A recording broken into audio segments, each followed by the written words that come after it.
primero agradecerle por su tiempo y que nos relate un poco de cuál es el balance y el panorama a estas horas justo después de este proceso. Y gracias. Muchas gracias, doctora Claudia. Pues la verdad es que fue un resultado, digamos, agridulce, un poco compleja la configuración con la que quedó el Congreso. La centroizquierda no es mayoría aún, pero sí tuvieron un resultado muy importante.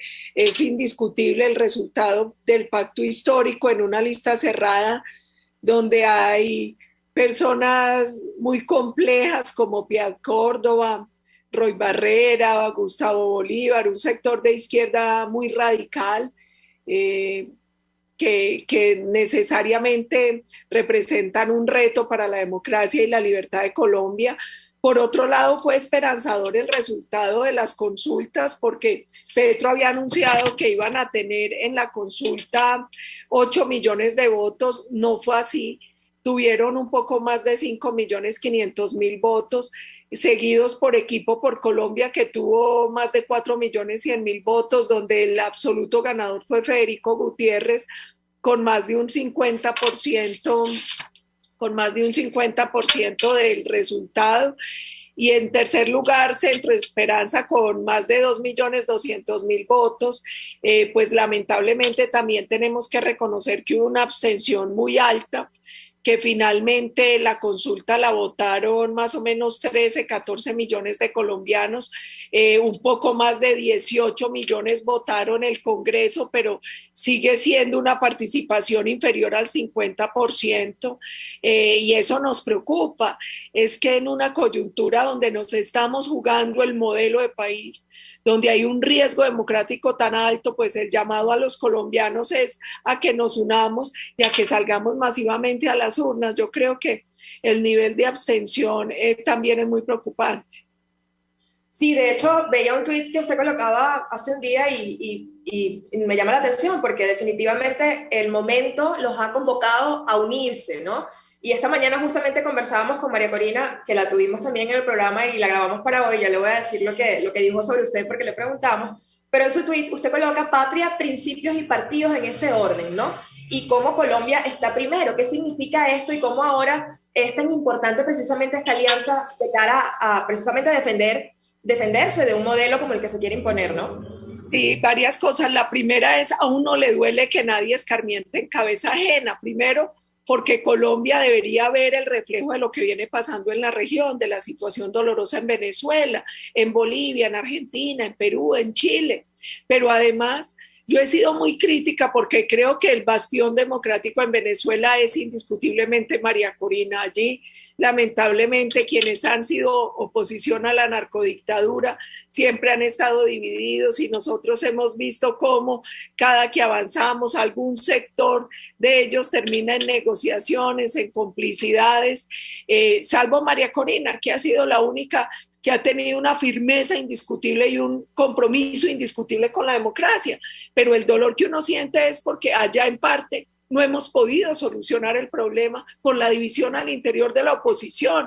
Es que cuando uno está en una coyuntura donde las opciones son dictadura o democracia, pues los partidos pasan a un segundo o a un tercer plano, eso empieza a ser lo de menos. La patria tiene que estar por encima de cualquier interés individual, de cualquier interés partidista.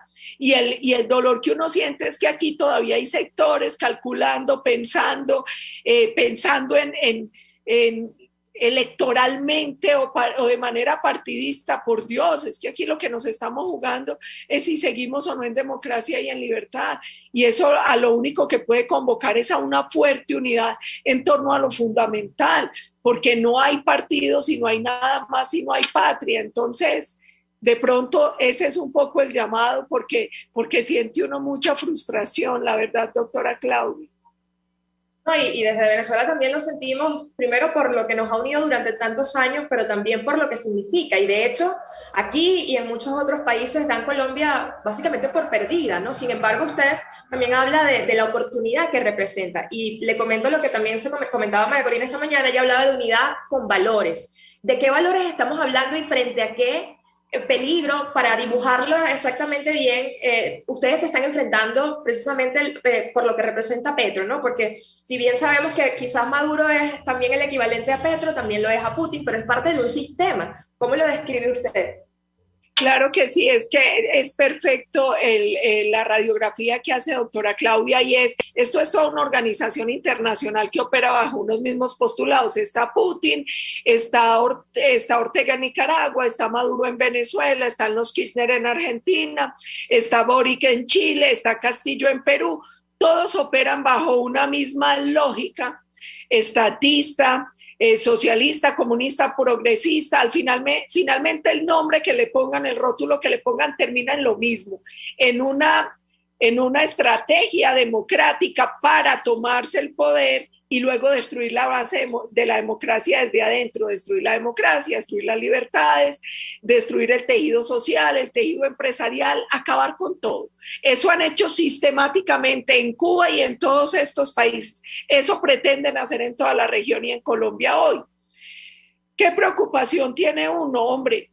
Que no entiendan los colombianos el riesgo real que hay. Es que aquí lo que nos estamos jugando es que podemos perder la democracia. Además, porque uno sabe ellos cuándo llegan al poder, pero no cuándo salen. Es que en Cuba llevan más de 60 años, en Venezuela llevan más de 20, en Nicaragua llevan otro tanto. Entonces, finalmente ese es el reto, es entender primero que esto obedece a una gran organización internacional donde hay tanques de pensamiento, donde hay empresarios, donde hay partidos políticos, donde hay organizaciones, ONGs, organizaciones sociales, civiles, etc. Que de este lado tenemos que tener la capacidad de hacer un contrapeso real, de ganar ese debate de las ideas y sobre todo lo que dice María Corina, de tener firmeza en unos principios y unos valores, porque es que lo que ha llevado a que ellos se vayan tomando estos países es a la debilidad, a la complicidad, a ese deseo, a esa diplomacia babosa, donde lo que les preocupa son las buenas maneras y no han entendido que de fondo nos estamos jugando todo, es que lo que podemos perder es absolutamente todo. Sí, definitivamente a veces eso que usted describe muy bien como corrección política y otras cosas que a veces no entendemos, ¿no? Y que los ciudadanos no entienden en temas de tiempo. Y ustedes lo han padecido con el tema migratorio, lo que significa la guerrilla, y ustedes han sido además súper combativos. Nos quedan unos minutos, senadora, y yo quisiera finalmente también que usted nos hablara también de los que vienen, ¿no? De los retos por delante, porque si bien este evento se presenta como la irrupción de la izquierda y ya se tenía previsto, quizás con números distintos, ¿no? Como usted bien lo decía al inicio, también hay muchas oportunidades, ¿no? Y los venezolanos, también los colombianos entendemos cómo tenemos que trabajar, ¿no? En ese contexto. Entonces, ¿cuáles son los retos de cara a los próximos días? Ustedes en mayo, pero nosotros permanentemente también, porque en Venezuela, si bien no tenemos fechas de un proceso como ese, sobre todo un proceso libre, que es lo que venimos peleando desde hace mucho tiempo, también sabemos que es una lucha cotidiana y que ustedes están allí precisamente para respaldar, ¿no? Entonces, ¿cuáles son los retos que tenemos en los próximos días? Bueno, lo primero es entender que esta crisis tiene que convertirse en una oportunidad para valorar la democracia, las instituciones y la libertad, para entender que es muy fácil perderlas, pero muy difícil recuperarlas. En oportunidad para replantearnos no podemos seguir perdiendo el debate de las ideas. Tenemos que tener la fortaleza para poder enfrentar toda esa organización internacional gigantesca que ellos han armado, todo ese entramado con medios de comunicación, ONGs, empresarios, partidos políticos, y hacer lo mismo de este lado. Entonces, varios retos. Primero, unidad. Quienes creemos en la democracia y en la libertad tenemos que empezar a operar en bloque. La defensa de la democracia está por encima de los límites fronterizos. Dos, capacidad de reinventar en positivo la democracia, y nosotros tenemos que combatir de frente la corrupción, tenemos que tener la capacidad de generar respuesta a las necesidades reales de 50 millones de colombianos, de los millones de venezolanos, de cada ciudadano en nuestro país. Nos tenemos que volver esperanza. y hacer entender al ciudadano que en nuestros países hay muchas dificultades, hay pobreza, hay inequidad, hay falta de crecimiento económico sostenido y sostenible, pero esas dificultades solo se pueden superar si hay democracia y libertad. Si perdemos eso, es imposible superar cualquier deficiencia o cualquier reto que tengamos como nación. La otra cosa importante, entender que uno aquí tiene que hacer una especie de operación espejo. Ellos se tomaron los medios de comunicación, se tomaron las instituciones, se tomaron la justicia. Nosotros pasivamente dejamos que lo hicieran. Ahora tenemos que ir a recuperar las instituciones, a recuperarlas para la democracia. Tenemos que hacer algo que María Corina entiende bien, el expresidente Uribe, y es la política se hace en la calle. A nosotros no nos sirven más los políticos de Twitter o los políticos que viven encerrados, no. Los nuevos medios de comunicación son fundamentales y tenemos que empezar a aprender a jugar con todas las herramientas de neurociencia y que nos da la tecnología allí, pero también tenemos que estar en la calle con el ciudadano. Y yo creo que eso es fundamental, que el ciudadano sienta que estamos ahí con él, que las batallas de él son nuestras batallas y que podemos entre todos construir las soluciones reales. Y otra cosa importante es no dejarnos dividir y dejar de una vez en evidencia los que están ahí en un juego macabro para hacernos perder tiempo jugando a la oposición sin ser oposición. Yo creo que aquí tenemos que unirnos en torno a lo fundamental y ser claros en quiénes van a estar en serio o no del lado de la batalla de la democracia y de la libertad, quienes nos van a acompañar en esta batalla de las ideas para defender la libertad de mercado, para defender el crecimiento económico, para defender la libertad de los ciudadanos, porque muchas veces unos posan de opositores y en realidad son caballos de Troya. Nosotros no podemos permitir que eso siga sucediendo. Entonces, retos todos, capacidad toda. Y yo creo que en Venezuela y en Colombia, estas son batallas que requieren a los mejores soldados. Aquí vamos a tener que unirnos y entender que el precio de la libertad es tener que luchar todos los días por ella.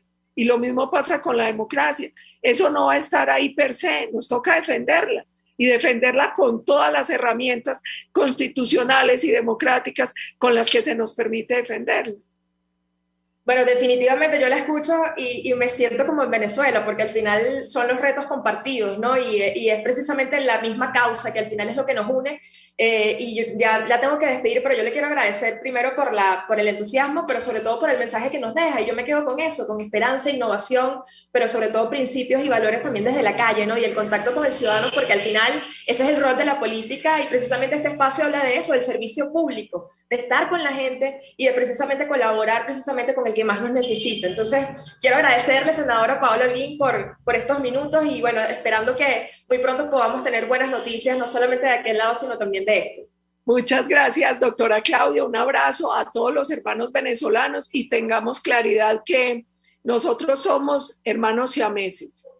De nada sirve que se resuelva en un lado si no se resuelve en otro. Nosotros tenemos una historia, una cultura, una sangre y un riesgo compartido. Esta lucha democrática es de las dos naciones, esta lucha democrática requiere unidad, requiere fortaleza y sobre todo no se derrota al que no se rinde, no nos podemos dar por vencidos porque la batalla sigue y esta es una batalla diaria. Muchísimas gracias, senadora Paola Holguín. Espero que nos veamos muy pronto y bueno, que podamos compartir muchas más noticias y experiencias, que al final eso es lo que queda y lo que los pueblos y los ciudadanos agradecen. Así que bueno, muchísimas gracias. Nos vemos muy pronto. Con esta parte nos despedimos y volvemos con más de Contigo Liberalmente, ahora sí con la entrevista de María Corina que les comentaba. Ya volvemos.